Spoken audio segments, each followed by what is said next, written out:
안녕하세요. 여러분 오늘도 영혼들을 품고 하나님 앞에 간절히 기도하며 시작하는 그런 하루가 되기를 축복합니다. 오늘 본문 말씀은 창세기 24장인데요. 지난 시간에 이어서 35절부터 마지막 절까지 제가 대표로 읽도록 하겠습니다. 여호와께서 나의 주인에게 크게 복을 주시어 창성하게 하시되 소와 양과 은금과 종들과 낙타와 나귀를 그에게 주셨고 나의 주인의 아내 사라가 노년에 나의 주인에게 아들을 낳음에 주인이 그의 모든 소유를 그 아들에게 주었나이다. 나의 주인이 나에게 맹세하게 하여 이르되 너는 내 아들을 위하여 내가 사는 땅 가나안 족속의 딸들 중에서 아내를 택하지 말고 내 아버지의 집 내 족속에게로 가서 내 아들을 위하여 아내를 택하라 하시기로 내가 내 주인에게 여쭈되 혹 여자가 나를 따르지 아니하면 어찌하리이까 한즉 주인이 내게 이르되 내가 섬기는 여호와께서 그의 사자를 너와 함께 보내어 내게 평탄한 길을 주시리니 너는 내 족속 중 내 아버지 집에서 내 아들을 위하여 아내를 택할 것이니라. 내가 내 족속에게 이를 때에는 내가 내 맹세와 상관이 없으리라. 만일 그들이 내게 주지 아니할지라도 내가 내 맹세와 상관이 없으리라 하시기로 내가 오늘 우물에 이르러 말하기를 내 주인 아브라함의 하나님 여호와여 만일 내가 행하는 길에 형통함을 주실진데 내가 이 우물 곁에 서 있다가 젊은 여자가 물을 기르러 오거든 내가 그에게 청하기를 너는 물동이의 물을 내게 조금 마시게 하라 하여 그의 대답이 당신은 마시라 내가 또 당신의 낙타를 위하여도 기르리라 하면 그 여자는 여호와께서 내 주인의 아들을 위하여 정하여 주신 자가 되리이다 하며 내가 마음속으로 말하기를 마치기도 전에 리브가가 물동이를 어깨에 메고 나와서 우물로 내려와 깃기로 내가 그에게 이르기를 청하건대 내게 마시게 하라 한즉 그가 급히 물동이를 어깨에서 내리며 이르되 마시라 내가 당신의 낙타에게도 마시게 하리라 하기로 내가 마시매 그가 또 낙타에게도 마시게 한지라 내가 그에게 묻기를 네가 네 딸이냐 한즉 이르되 밀가가 나홀에게서 낳은 부두엘의 딸이라 하기로 내가 코고리를 그 코에 꿰고 손목고리를 그 손에 끼우고 내 주인 아브라함의 하나님 여호와께서 나를 바른 길로 인도하사 나의 주인의 동생의 딸을 그의 아들을 위하여 택하게 하셨으므로 내가 머리를 숙여 그에게 경배하고 찬송하였나이다. 이제 당신들이 인자함과 진실함으로 내 주인을 대접하려거든 내게 알게 해주시고 그렇지 아니할지라도 내게 알게 해주셔서 내가 우로든지 좌로든지 행하게 하소서. 라반과 부두엘이 대답하여 이르되 이 일이 여호와께로 말미암았으니 우리는 과부를 말할 수 없노라. 리브가가 당신 앞에 있으니 데리고 가서 여호와의 명령대로 그를 당신의 주인의 아들의 아내가 되게 하라. 아브라함의 종이 그들의 말을 듣고 땅에 엎드려 여호와께 절하고 은금 패물과 의복을 꺼내어 리브가에게 주고 그의 오라버니와 어머니에게도 보물을 주니라. 이에 그들 곧 종과 동행자들이 먹고 마시고 유숙하고 아침에 일어나서 그가 이르되 나를 보내어 내 주인에게도 돌아가게 하소서. 리브가의 오라버니와 그의 어머니가 이르되 이 아이로 하여금 며칠 또는 열흘 우리와 함께 머물게 하라. 그 후에 그가 갈 것이니라. 그 사람이 그들에게 이르되 나를 만류하지 마소서. 여호와께서 내게 형통한 길을 주셨으니 나를 보내어 내 주인에게로 돌아가게 하소서. 그들이 이르되 우리가 소녀를 불러 그에게 물으리라 하고 리브가를 불러 그에게 이르되 네가 이 사람과 함께 가려느냐? 그가 대답하되 가겠나이다. 그들이 그 누이 리브가와 그의 유모와 아브라함의 종과 그 동행자들을 보내며 리브가에게 축복하여 이르되 우리 누이여 너는 천만인의 어머니가 될지어다. 네 씨로 그 원수의 성문을 얻게 할지어다. 리브가가 일어나 여자종들과 함께 낙타를 타고 그 사람을 따라가니 그 종이 리브가를 데리고 가니라. 그때 이삭이 부엘라 헤로이에서 왔으니 그가 네게부 지역에 거주하였음이라. 이삭이 저물 때에 들에 나가 묵상하다가 눈을 들어 보매 낙타들이 오는지라.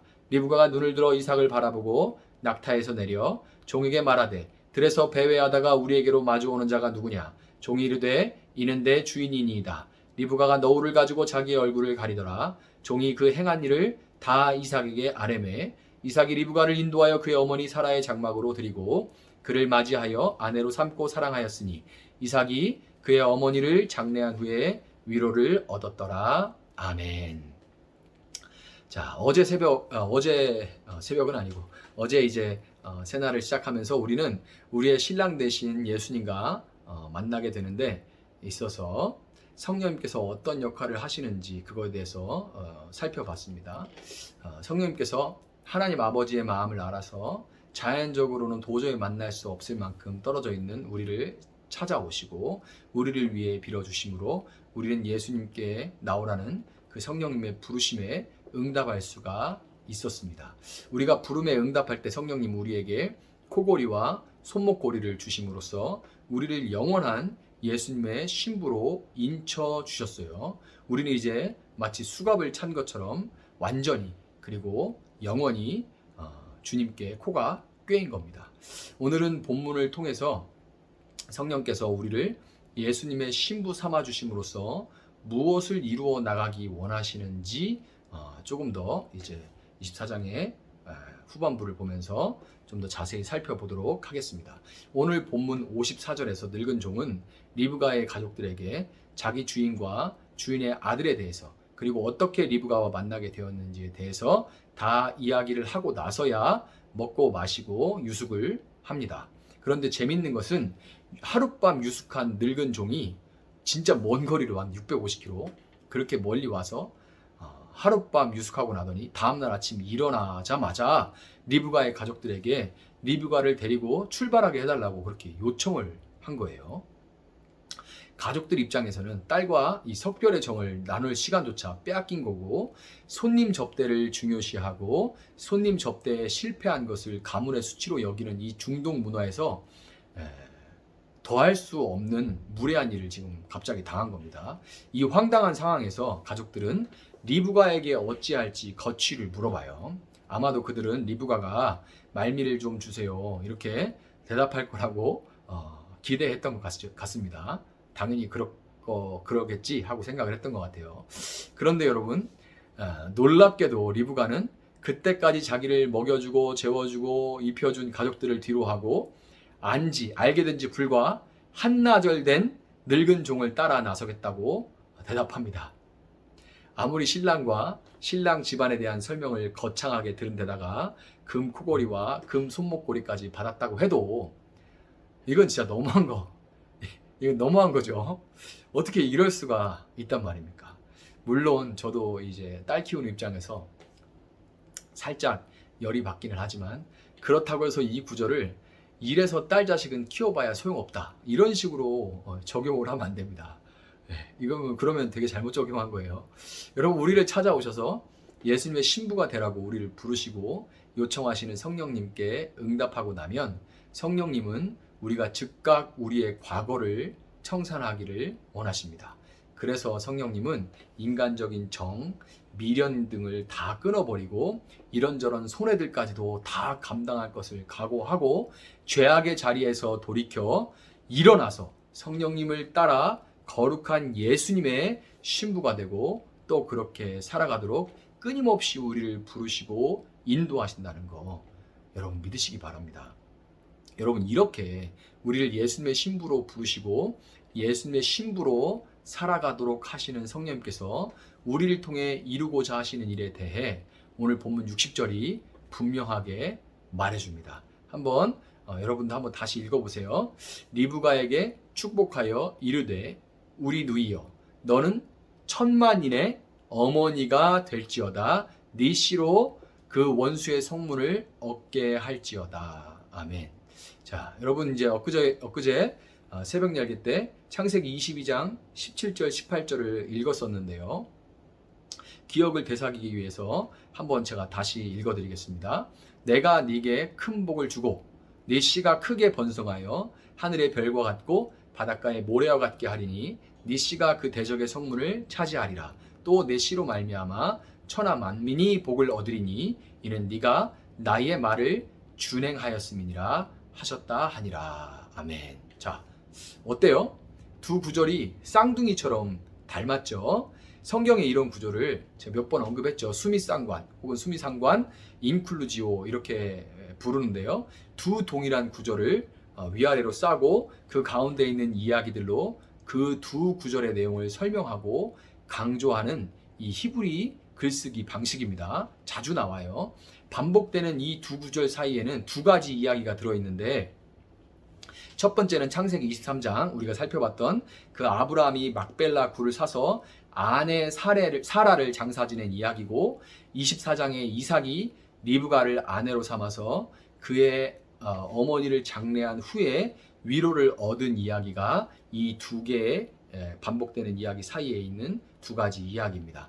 여러분 아브라함은 하나님께 하늘의 별과 같고 바닷가의 모래와 같이 많은 자녀를 얻게 될 것이라는 약속을 받았지만 아내 사라가 세상을 떠날 때까지 아브라함의 자녀는 오직 이삭 한 사람뿐이었죠. 그렇지만 사람의 눈에 보기에 어떠하든지 하나님은 신실하게 일하셔서 비록 사라는 떠나고 없지만 리브가를 통해 사라의 자리를 대신하고 여전히 하나님의 나라를 이루어가고 계신 겁니다. 하나님은 아브라함에게 네 씨로 그 원수의 성문을 얻게 하겠다고 약속하셨지만 그 씨는 이삭이 아니었던 거예요. 오늘 본문 60절을 볼 때 그 씨는 아브라함과 이삭의 자손으로 오신 예수님인 것입니다. 원수의 성문을 얻는다는 것은 원수의 성을 빼앗는다는 그런 의미인 거예요. 예수님께서 십자가의 죽으심으로 사망 권세로 세상을 다스리던 원수 마귀의 머리를 밟아 깨뜨리셨고 마귀가 다스리던 세상에 하나님의 나라가 시작되었던 겁니다. 여러분 본문 60절에서 이 놀라운 하나님 나라에 대한 소망으로 리브가를 축복한 것은 바로 리브가의 어머니와 오빠 라반입니다. 하나님이 아브라함에게 하신 그 약속을 하나님을 알지 못하는 이방인의 입술이 동일하게 인정하고 고백하게 됐던 거예요. 여러분 성령님은 여러분을 찾아오시고 불러주심으로 여러분을 예수님의 신부로 삼아주시고 여러분이 성령님의 부르심에 순종해서 거룩한 삶의 결단을 할 때 오늘도 여러분이 있는 곳에서 이방인의 입술로 하나님의 나라를 고백하게 만들어 가시는 그런 분이고 또한 이 일을 위해 여러분을 불러주셨다는 거 여러분 이 사실을 꼭 기억하고 믿으시기를 바랍니다. 말씀을 정리할게요. 여러분 본문 50절 51절을 보면 늙은 종의 증언을 통해서 리브가의 가족들은 리브가를 어디 사는지도 제대로 모르는 생면부지의 남자에게 시집 보내기로 결정합니다.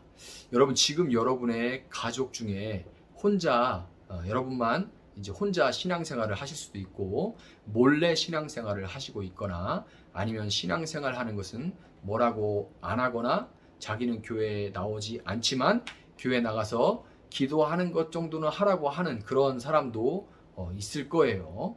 이제 여러분들 신앙생활 하는데 가족들의 다양한 반응들이 있죠. 다양한 반응들이 있고 그 중에 부정적인 반응들도 있겠지만 여러분 그 반응은 지극히 당연하고 자연스러운 것입니다. 여러분 중에 들어도 본 적 없는 그 아프리카의 한 나라에서 작은 사업을 하고 있다고 하는 생전 만나본 적도 없는 어떤 사람의 아들에게 딸을 시집 보낼 사람은 절대 없듯이 신앙생활을 시작한다는 것은 소속과 삶의 방향과 목적이 완전히 달라지는 것이기 때문에 가족들의 부정적인 반응은 너무나 당연한 거예요.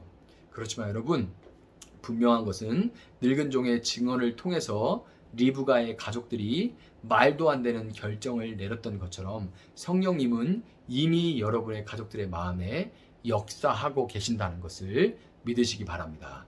우리가 예수님의 신부가 돼서 거룩한 삶을 살아갈 때 성령님은 우리를 통해서 하나님 나라 백성을 하늘의 별과 같이 바닷가의 모래와 같이 일으키신다는 것을 믿으시고 오늘도 포기하지 말고 영혼들을 품고 특별히 가족들을 품고 기도하면서 거룩한 삶을 살아냄으로써 성령님의 일에 동참하시는 여러분들이 되시기를 주님의 이름으로 축복합니다. 제가 한번 기도하겠습니다. 사랑하신 하나님 감사합니다. 오늘도 귀한 말씀을 통하여서 우리를 깨우쳐 주시니 감사합니다. 우리를 증인 삼아 주셨사오니 오늘 우리가 기도할 때 특별히 잃어버린 영혼들을 위해 기도하게 하시고 그 중에 특별히 가족들이 구원받지 못했다면 구원받지 못한 그 가족을 위해서 더 아파하며 깨어 기도할 수 있도록 하나님 역사하여 주시옵소서. 이미 하나님께서 그들 10년 가운데 새로운 일을 시작하셨다는 것을 믿고 비록 내 눈에 아무 증거가 보이지 않는다 할지라도 포기하지 않고 기도할 수 있도록 하나님 함께 하시고 마침내 그들도 하나님 앞에 돌아와 함께 예배하는 놀라운 그 은혜를 누릴 수 있도록 복의 복을 더하여 주시옵소서. 정말 이 일을 위하여서 가슴 아파하며 기도하는 그 귀한 하나님의 자녀의 소원을 들어주실 줄 믿사오며 그렇게 행하실 주님을 찬양하며 감사하며 예수님의 이름으로 기도합니다. 아멘. 우리 말씀 붙들고 이어서 기도하도록 하겠습니다.